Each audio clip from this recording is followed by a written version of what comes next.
Eh bien, le voici, le général 4 étoiles Dan Kane. Il est le chef d'état-major interarmé, le conseiller militaire numéro 1 de Donald Trump, puisque c'est le plus haut gradé de la hiérarchie américaine. Il a été nommé il y a tout juste un an par le président et il est en quelque sorte l'architecte de sa stratégie sur le dossier iranien. Sur le dossier vénézuélien, c'est lui qui a supervisé en particulier la capture du président Nicolas Maduro. C'est lui aussi que Donald Trump avait mis à l'honneur lors de cette conférence de presse le lendemain à Mar-a-Lago. Eh bien, on apprend dans la presse américaine que cette fois, en privé, Dan Kane se serait opposé aux frappes en Iran. Une campagne militaire risque de nous enliser dans un conflit prolongé. Nous pourrions perdre des hommes. Voilà ce qu'il aurait dit à Donald Trump d'après les propos rapportés par Axios. En clair, ce serait trop risqué. Autre argument, les stocks de munitions essentielles ont été considérablement réduits par la défense continue d'Israël et le soutien apporté à l'Ukraine. Propos rapportés cette fois dans le Washington Post. Aussitôt révélé, aussitôt démenti par Donald Trump, ces informations sont fausses. Le général Kane n'a pas parlé de ne pas intervenir en Iran. Il ne sait qu'une chose, comment gagner. Et si on lui demande de le faire, il sera en première ligne. Il n'empêche, ça ne passe pas. Le président Trump est de plus en plus frustré par les limites de l'option militaire présentée par ses conseillers, indique une source proche de l'administration à CBS. Est-ce que Trump serait de plus en plus isolé, Lucille? Eh bien, en tout cas, dans son premier cercle, personne ne se dit favorable dans l'immédiat. Pas même les plus faucons. Marco Rubio, chef de la diplomatie, qui a poussé pour l'opération au Venezuela, je cite, n'a pas pris position sur l'idée ou non d'une frappe. Pour lui, les priorités sont ailleurs, en l'occurrence en Amérique latine. J.D. Vance, vice-président, a lui montré des signes d'inquiétude, indique Axios. Enfin, Pete Hegseth, chef du Pentagone, se montre circonspect. Écoutez-le. Iran should make a deal. Iran has an opportunity to make a deal. That's the outcome the president would prefer. Our job is to provide options, and we will have options for the president should Iran decide not to take a deal. Everything is on the table. It's the president's decision. We're here to help ensure that a deal is made, and I think Iran would be wise to make a good deal. Très chers frères et sœurs nord, sud, de l'est à l'ouest du centre, bonjour, bonjour, bonsoir. Les nous autres devraient nous mettre des chapeaux de général, des chapeaux de généraux, autant pour moi. C'est-à-dire qu'en fait, je pense que je suis plus outillé en termes d'analyse dans ce domaine que beaucoup de généraux, même aux États-Unis, pour ne pas se limiter à la simple Europe.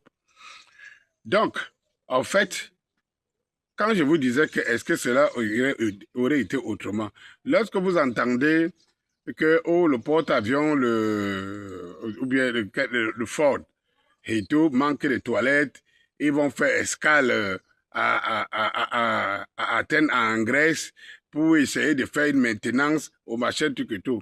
Vous savez, lorsque vous ne savez pas danser, vous accusez votre pied. Et du pied, même, vous allez même jusqu'à accuser le genou. Parce qu'en fait, vous ne pouvez pas dire pourquoi. Vous avez honte de dire que vous ne savez pas danser. Donc, vous allez accuser le genou. En fait, en commençant les affaires de toilettes et tout ça qui sortent dans le camp des personnes qui savent très bien cacher les secrets, garder les secrets, vous pensez que c'est le hasard? Non. On va vous créer autre chose pour quitter le Golfe là et l'Iran. L'Iran ne blague pas. Hein? L'Iran ne blague pas. Et les alliés de l'Iran, la Russie, la Chine, eux, ils ne blaguent pas.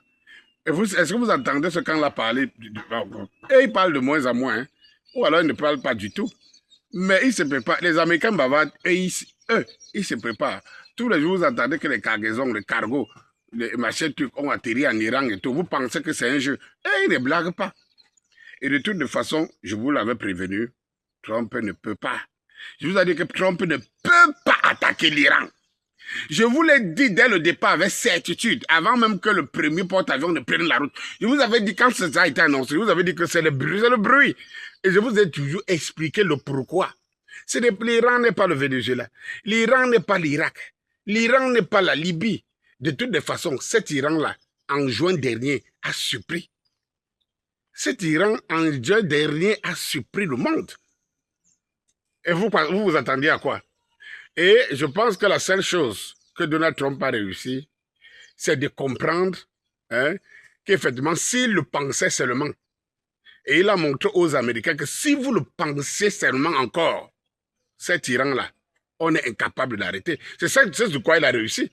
C'est-à-dire qu'en démontrant, parce que de toutes les façons, en faisant leur opération qu'ils font là, ça les a aussi permis de savoir que en fait, tout ce que l'Iran, une partie de ce que l'Iran met en place aujourd'hui pour une puissance qui peut l'attaquer.